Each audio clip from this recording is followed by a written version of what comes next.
segregation, expropriation of land, denial of the right to leave, denial of the right to return to your country, denial of the right to a nationality, and denial of the right to freedom of movement, and denial of the right of a residence. This is verbatim what the Israeli government does. So it's not an issue of, is it like South Africa, is it not like South Africa? It's actually not like South Africa. It is worse than apartheid South Africa. So we use that word legally. And again, I'm not the one saying it's worse than apartheid South Africa. Archbishop Desmond Tutu was the one who said, when he visited, that what he is witnessing in the land of Palestine is worse than political apartheid in South Africa. So there is a crime of apartheid, and we are asking for it to be ended throughout the land of Palestine, which is inclusive of the state of Israel. So when people ask me, do I support Israel's right to exist? I don't even know what that means. Do I support a state's right to exist? No. So long as Israel exists under a form of apartheid, no, I do not support its right to exist. Absolutely, and I will not be ashamed to say it. Does that mean I want Israeli Jews to be thrown into the sea? No. It does mean that I want human rights to be applied equally and unconditionally to all the people, which means we have a right to return to our villages. And the only reason that is given to deny Palestinians their right of return is because we either believe in Jesus Christ or the Prophet Muhammad. That's it. And when you put it in that language, how can it be looked upon in any other way other than discrimination? And the reasons, and we go back, why did the Israelis commit these crimes against Palestinians in Gaza? Why have the Israelis committed these crimes against Palestinians in the West Bank and Jerusalem and Haifa and Yafa and all of our other villages? It's for one simple reason, according to their language. When you get to have the arrogance of a fascist state, you get to speak very clearly and honestly. And the Israelis are speaking wonderfully honestly. And they are facing something called a demographic threat. What does that mean, a demographic threat? It means that your mere existence is a threat to them. And if your mere existence is a threat to them, they have only one option: to kill you. So the mere fact that Palestinians exist means in their eyes that Palestinians resist. There is no separation in the logic of a Zionist between existence and resistance, because the mere fact that we exist means we resist. So we take it back to its very core, and I have to speak this bluntly. The core of it is Israel has to make a choice. It can either continue to live as a Jewish state, or it can live democratically. It can either continue to live as a Jewish state, or it can live peacefully. One cannot have a system of policy that is in itself an imposition of discrimination and claim to be democratic. It simply does not work. It doesn't make a difference if it's a Jewish, Christian, Buddhist, Muslim, atheist state. It doesn't make a difference. I'm not being anti-Semitic here. It's simply an issue of logic. You cannot have a nation based on any religion and claim to be democratic. 1. 2, you cannot have a nation based on any religion and claim to be peaceful, because then your raison d'être, your whole construct is getting rid of the other by any means possible, be it economic destruction, which is a crime, be it expulsion, which is a crime, or be it killing and justifying our murder because we resist. So we have to recognize that is the core. That is the language that we need to use. And we must not mince our words, because mincing our words and apologizing for our words implies that we are saying that Palestinians do not deserve all their human rights. We have been told to compromise for way too long. Noam Chomsky says our right of return is asking too much. And that's the same language that was used against African Americans. It's the same language that's been used against people of color in this country, be it Latin Americans, be it others. Don't ask so much. Isn't enough? We're no longer slaves. No, by God, it's not enough. It's not enough. So how do we do it? How do we do it? Not only do we use our narrative powerfully and correctly and without any apologies, but we use the tools that are afforded to us so long as we are not in Palestine. And the tools that are afforded to us here in this country are several. First and foremost, boycott. Boycott has become such a powerful weapon that the Israeli government itself considers us to be equivalent to the resistance. I have to say this, the Israeli government considers there's two networks. There's the resistance network that they define as Hamas and Hezbollah. And there's another network that they define as the delegitimization network. Because boycott means we are delegitimizing Israel as a normal state. We are boycotting it because it's not normal to be an apartheid, settler, colonialist, racist state. We will not have normal relations with them, so we're delegitimizing them. The Israeli government considers the boycott movement to be of the same strength as Hamas and Hezbollah. And I thank them for that compliment. So they consider us to be a powerful force. Others consider us to be a powerful force. The Economist recently stated that the boycott movement has become so strong. They specifically said in The Economist, BDS has begun to grab the attention of some of the world's largest financial institutions. You have banks that are pulling out of Israel because of us. Banks that are pulling out of Israel. You have SodaStream that for several consecutive months has not been able to have one profit increase. And they're blaming it on inventory. No, it's because of us. There's so many examples I can give you of economic boycott showing its strength. Numerous examples that I can go into in the Q&A. But that's one aspect. Just recently, trade unions in Ireland are calling for the boycott of Israeli goods. Ireland's largest grocery store has withdrawn Israeli products from them. The largest British trade union has recently came out and asked for BDS. Turkish unions are asking for the same. The National Union of Students in the United Kingdom, which represents more than 600 student unions, passed a resolution recently for the boycott of companies that support Israel. This is huge, and this is just in 1 week. Just in 1 week. And I can tell you more. That's the economic boycott, but we don't stop there. Because everything is political, and there's this other myth that the personal is separate from the political, but the personal by God is political. So we have a cultural boycott. That means performers that choose to perform in Israel are not welcome, and we give them a hard time.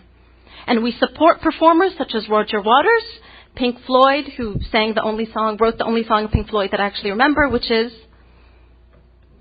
The Wall. That's the only song of Pink Floyd that I remember. Okay. He is one of the largest ambassadors for a cultural boycott. We have had an increase of celebrities during this latest onslaught that have come out very strongly in support of Palestinians. Some of them are surprising. I mean, Selena Gomez is surprising for her to come out. Mark Ruffalo has come out. John Cusack has come out. Numerous celebrities who previously had not spoken about Palestine have come out and said what the Israelis are doing is wrong. Okay. We build on that. We increase the celebrity portfolio that's asking for a cultural boycott. That means we not only pressure those who go to perform there, but we pressure any Israeli dance troupe, singer, etc. that wants to perform here because they are ambassadors of the state of Israel. And we say, no, you're not welcome here. We're not going to welcome your dances, your teams, your athletes, nothing. It's a full cultural boycott. That is what's needed. And then we have an academic boycott. And here is where some people start to feel really sensitive because we believe in something called academic freedom. And as a professor, I believe in it too. And it's because I believe in academic freedom that I call for an academic boycott. Because as we know in this country, freedom is only a privilege when it's not extended to everyone. We don't have academic freedom in Israel. Not only is it denied to Palestinians, it's denied to those courageous Israelis that speak out against the Israeli military. So in the name of academic freedom, we ask for an academic boycott of Israeli institutions.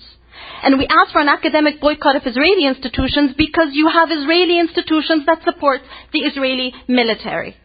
And they support them so strongly that the Tel Aviv University recently said students that serve in the Israeli offensive forces, there's nothing defensive about the terrorist state.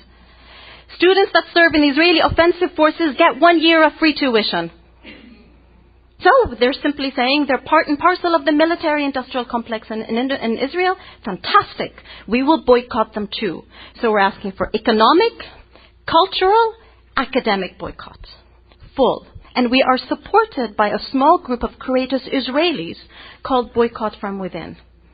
Particularly led by a man that I would be proud to call a comrade, Israeli historian Ilan Pape, who in contrast to Israeli historian Benny Morris, both of whom recognize that every Israeli village and city was built on our villages and our cities. Benny Morris justifies ethnic cleansing and genocide, and Benny Morris called for ethnic cleansing against the Palestinians in Gaza. Ilan Pappé doesn't. Ilan Pappé recognizes that Israel needs help to break its apartheid and to end its discrimination. And that's why he calls for a full boycott against the state of Israel. And we need to recognize this. It wasn't the economic boycott that broke political apartheid in South Africa.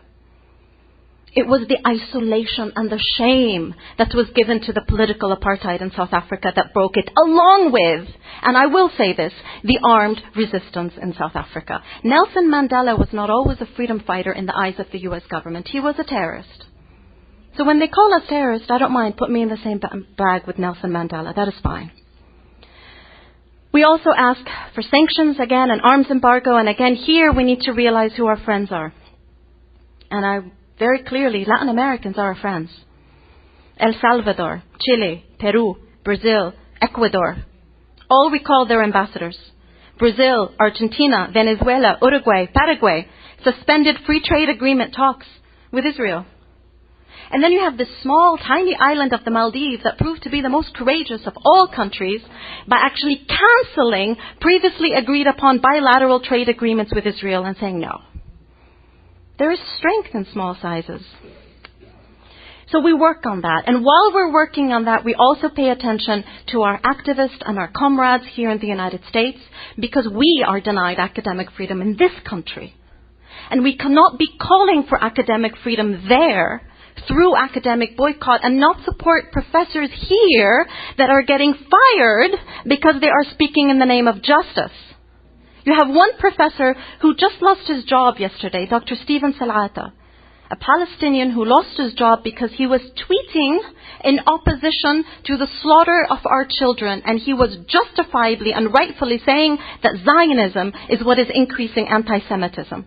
And he lost his job.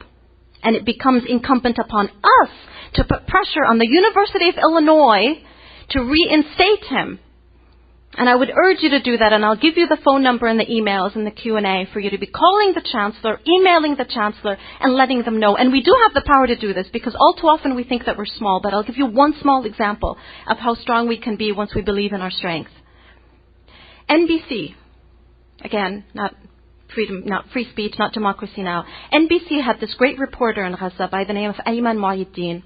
He was one of the witnesses to the massacre of 4 boys. Deliberate targeting of those boys by missiles. And he wrote about it and spoke about it so eloquently that NBC decided to move him out of Gaza and replace him with Richard Engels. It took 2 days for them to bring him back. Why? Because we protested. Didn't take much. We didn't close anything down. We just called and wrote and called and wrote. And I actually was quite surprised that we were that strong. So that means people can be moved. We can give him back his job. And we need to be doing that. We need to be looking out for our comrades. We need to be doing that all the time. And we need to be connecting the struggles. Here in North Carolina, elsewhere in the United States, we need to be connecting the struggles.